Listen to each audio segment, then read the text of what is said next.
There are only 5 money moves you need to hit $1,000 a month on Etsy. And if you execute all 5 of them correctly, you'll hear cha-ching notifications before you make your morning coffee. And these are the exact 5 money moves I used to make over $30,000 selling digital products on Etsy as a homeschooling stay-at-home mom, only working while my kids are sleeping. And it wasn't because I was posting on social media or running Etsy ads. It was because I followed these 5 money moves, starting with money move number 1, pick a product that's already proven to sell. Most people go one of 2 ways when they are picking a digital product. They either copy exactly what's already on Etsy, so same design, same title, same everything, or they try to create something so unique and creative that no one is searching for it. And both of those will stop you from ever making a sale. What I tell my students to do instead is to follow the money. Find what's already selling and make it different. And the tool I use for this is Everbee. It shows you the estimated sales a product has had in the last 30 days.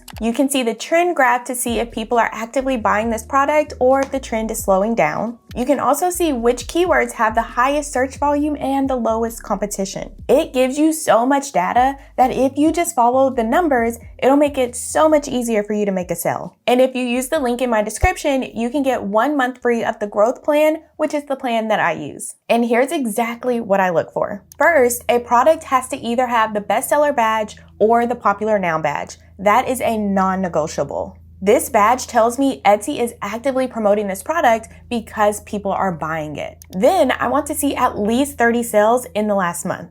This tells me the listing is getting at least a sale a day. And I also want the listing to be less than 12 months old. And even better if the listing is less than 3 months old and already has the bestseller badge, because that tells me that's picking up momentum right now. So let's walk through a real example. Let's say I want to make some type of kids chart, something simple and very beginner friendly. And then I find this allowance earnings chart. It has the bestseller badge, 49 sales in the last month, 167 total sales, 7,527 views, and this listing is only 8 months old. This is an example of a proven product. People are already buying it. Etsy even tells us 2 people bought this in the last 24 hours right on the listing. Now here's where most people stop. They just make the exact same chart.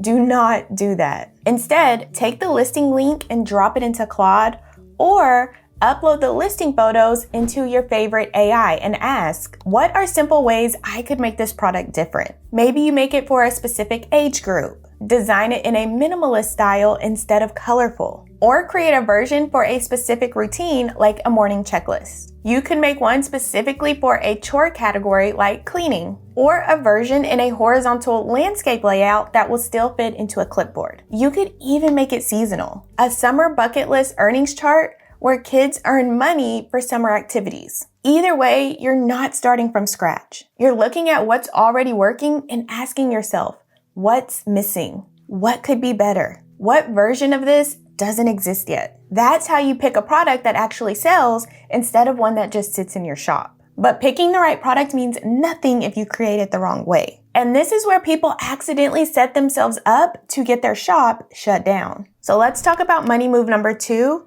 Create it fast without starting from scratch. Here's where most new shop owners lose weeks of their lives. They're trying to design something from scratch, which is hard if you're just like me and not a graphic designer. So here's what I want you to do instead. Find a template that already looks similar to the design you want to create and make it different. But you can't just grab any template you find on the internet, including the templates you see on Canva, and just resell them in your shop. That could get your shop shut down. You need templates that come with either commercial rights or resell rights. And this simply means the creator has given you permission to use their template as the base for your product. The easiest place to find these templates is right on Etsy. Just search for the type of product you want to create and add PLR or commercial use. You can also find commercial use templates through a Google search. There are entire websites dedicated to PLR content. You just have to look for it. And once you find the template, this is where you make it different.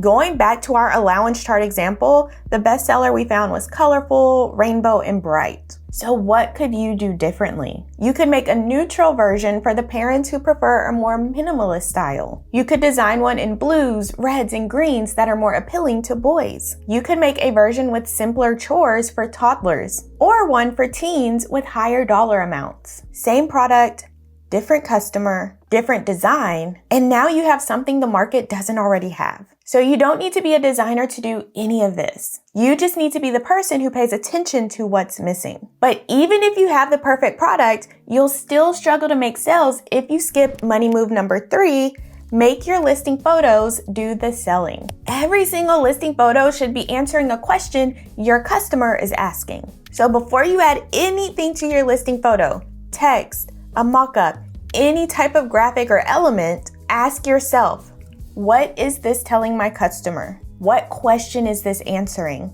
How is this making my customer feel? If you can't answer that, it doesn't belong there. A common mistake I see is a listing photo just sitting there with no text and no context. The customer is thinking, what is this? Is it printable? Is it editable? You left them with so many questions that they are going to click away and find another listing that answers those questions for them. And another mistake I commonly see is people adding listing photos with their products so small you can barely see it. It might look fine on your laptop, but a majority of Etsy sellers are scrolling on their phone. If they can't read it, they are going to scroll right past it. Every element needs a job. The text tells them what it is and who it's for. The mock-up shows them what it looks like in real life. Keep it at a 3rd grade reading level. If it takes more than 2 seconds to understand it, simplify it. Etsy gives you 20 listing photo slots now. I recommend using at least 10 of them without being repetitive. The goal is to show value in different ways without cramming your listing photos full of text. So if you're selling a Canva template, one of your listing photos could show the product open on a laptop so the customer can see that it is editable. Another listing photo could show several color variations so they can see how they can change the colors. If you're selling a clip art bundle, one photo could show the individual elements so they know what's included in the pack before they buy it. Another could show the clip art already in use in finished products like wall art, party decor, an invitation. This helps them visualize what to do with the clip art. If you're selling something like this allowance chart, one photo could show the different versions of the chart that is included in the bundle. Another could show the Monday start version and the Sunday start version so they can see they have multiple options. You have 20 listing photo slots. Use them to answer every question before your customer even has to ask. By the time they've scrolled through your listing photos, they should have one thought, and that is, I need this. Now imagine someone clicks your listing, loves what they see, but you still don't make a sale because you skipped money move number 4, set up your shop so Etsy works for you. This is why I always tell people, don't open your Etsy shop until you know what product you're going to sell, because everything in your shop needs to speak directly to your buyer. If you open your shop first, you don't know what your banner should say. You don't know what your about section should say. Everything is built on a guess. Start with a profitable product idea first and build your shop around that type of buyer. Your shop banner is the first thing people see when they visit your shop. It should tell them exactly how you're gonna help them and give them a reason to buy right now. Something like high quality clip art for creators, grand opening 75% off. It's simple, it's clear, and it gives them a reason to stay and look around. Then your SEO, which is just the words you use to tell Etsy what your product is, should be the exact words your potential customer is typing into the Etsy search bar to find your product. I like to use Everbee for this and find keywords that have a high keyword score, which tells me they have a lot of search volume, but the competition is low. This is what makes it easier to stand out and get found on Etsy, which is super important when you are new. Then there's your description, which should feel like you're speaking directly to one specific person, just like I'm doing in this YouTube video. I am speaking directly to you as if you are the only person that's going to watch this YouTube video. That's the same energy we want with your description. So tell them what the product is, what they're going to get, and why it's exactly what they need right now. And then we have your pricing, which should be in the same range as similar best-selling products. You don't need to be the cheapest and you don't need to be the most expensive. You just need to be in that range. Once your shop is set up this way, then you can start to niche down based on what is selling. But you do not have to have this all figured out on day one. Start adding proven products to your shop and let the data tell you what to do next. And you can do this faster with money move number 5. Use Etsy's built-in sales tools. Etsy has built-in tools that will push your listings in front of more people, and many beginners never even use them. I'm gonna give you 2 simple strategies, and I want you to choose just one. So strategy number 1 is a grand opening sale. When you first open your shop, run a 50 to 70% off sale on every single product you have, even if it's just your one listing. The goal is to get your first sales fast so you can get reviews, because those reviews are what's going to do the selling for you later. One of my students ran a 75% off sale and told us that the sales just started rolling in. She also stopped running ads completely and still made sales. Then we have strategy number 2, which is a flash sale. You're going to run a 50 to 70% off sale that lasts for just 24 to 48 hours. When you do this, Etsy automatically adds a countdown timer to your listing. That countdown timer creates urgency for the customer. People can see this sale ends in 5 hours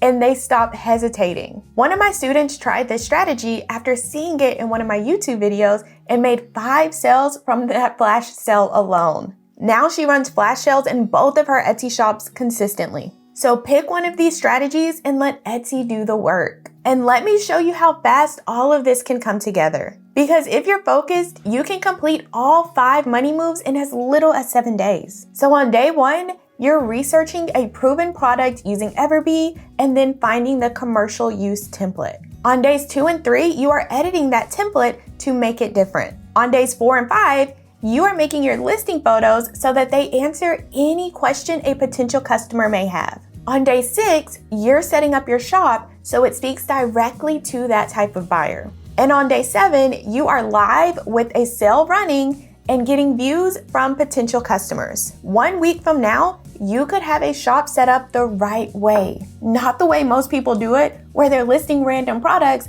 and wondering why they're not making sales. If you want the step-by-step roadmap that I've shared with over 2,200 students so they could make sales faster, all of the details are in the description for you. But before you run off and open your Etsy shop, make sure you watch this video first. Most people skip these steps and it costs them so many sales that they could have possibly had from day 1. So click this video on your screen and I'll see you there.